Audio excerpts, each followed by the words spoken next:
Dallas, Texas, at the Quick Start Real Estate School, filming this week's Ask Ron. Hello.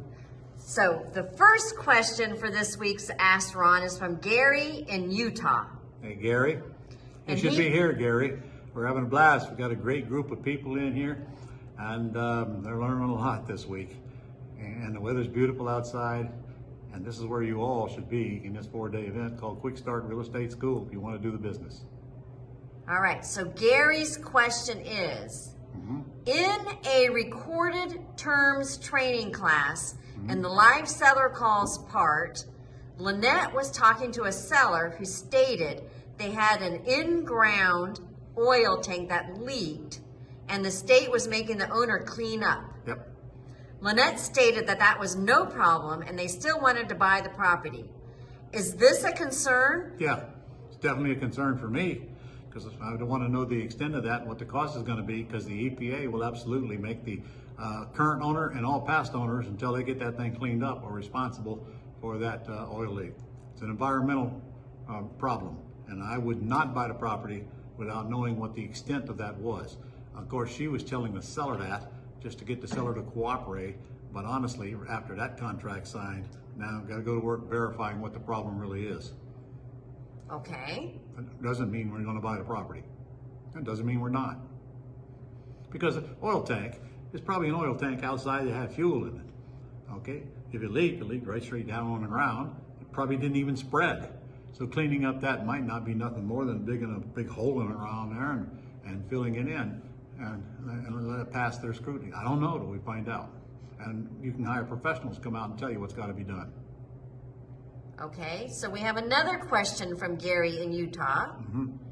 Do you have suggestions as to where to put pointer signs so they stay in place or not removed No. by the sign police? The signs are going to get removed, where they're going to get removed, no matter where you put them. One suggestion, though, is put them high up on trees to where the kids can't take them. And we do that with twist, what do you call them? Ties. Yeah, not twist ties, but you know what I'm talking about, the plastic things, and put Yeah. two of them together and put it around the tree and put it through the sign. Try to get them up as high as you can. But you're still going to put some out on sticks on the roadside. Those are the ones that are going to come up missing the most. But the truth is, they don't have to be up long. You'll get a lot of calls on them if you've got a house for sale, especially if you put no banks on it, or owner financing, or lease purchase, or whatever the case may be. It will attract calls. I put about 15 of them up for every house, pointing from all different directions, pointing toward the house with an arrow on the signs. Okay, now Gary has another question. Gary's full of questions. Isn't he? Yes. On remote deals, how do you suggest I get the keys from the house to the attorney for closing? Well, if you're doing a remote deal, you don't need the keys. You got to send somebody else to go look at the house for you. They need the key, and you simply ask the seller, how do we get in? And let them answer that question. Now, if you're putting a lease option tenant buyer in the house, you're going to get the keys from the seller. You're just going to pass them on to the buyer, even if you have to mail it to them. Or you can just tell the seller, you can go have the locks changed and then send me a copy of the key, which they're probably going to do anyway. In fact, they should do once they take possession of the property. All right, and now the final question from Gary. Oh, and you also could have the seller put a lockbox on it from Lowe's and put the key in the lockbox and just leave the code 0000. So anybody can get in. All right. The final question from Gary. How do you handle sellers asking for an offer from me?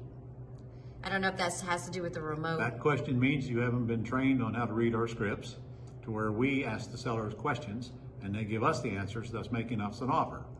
For example, what is the least you could take if we could agree upon the terms? Is that the best you can do? We usually buy with nothing down, okay? And are you okay with me just making your payment until your loan is paid off? Now, you might not think that script really works. You should be here. So far, we've got 17 deals so far in this event for students who brought the leads, and I promise you 12 of them are zero down, nothing down, by using that simple script. We usually buy with nothing down, okay? And you shut up. It's all what comes out of your mouth. Okay, those are all the questions from Gary. Now, we have a question from Kenneth in Louisiana. Okay. And this is our final question for this week's Ask Ron. Kenneth says, I am a newbie and I want to succeed in real estate. I have limited funds to get started, so I'd like to know the best monthly plan to subscribe to with Pat Live answering service.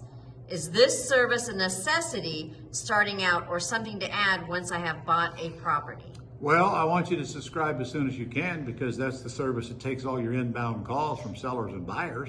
But if your budget is that limited, then take them yourself until you get a deal under your belt, and then you can get, I don't know, only $200 a month, but hey, $200 is a lot of money that somebody doesn't have the $200. So anything you can't pay to get done now, you simply have to do it yourself.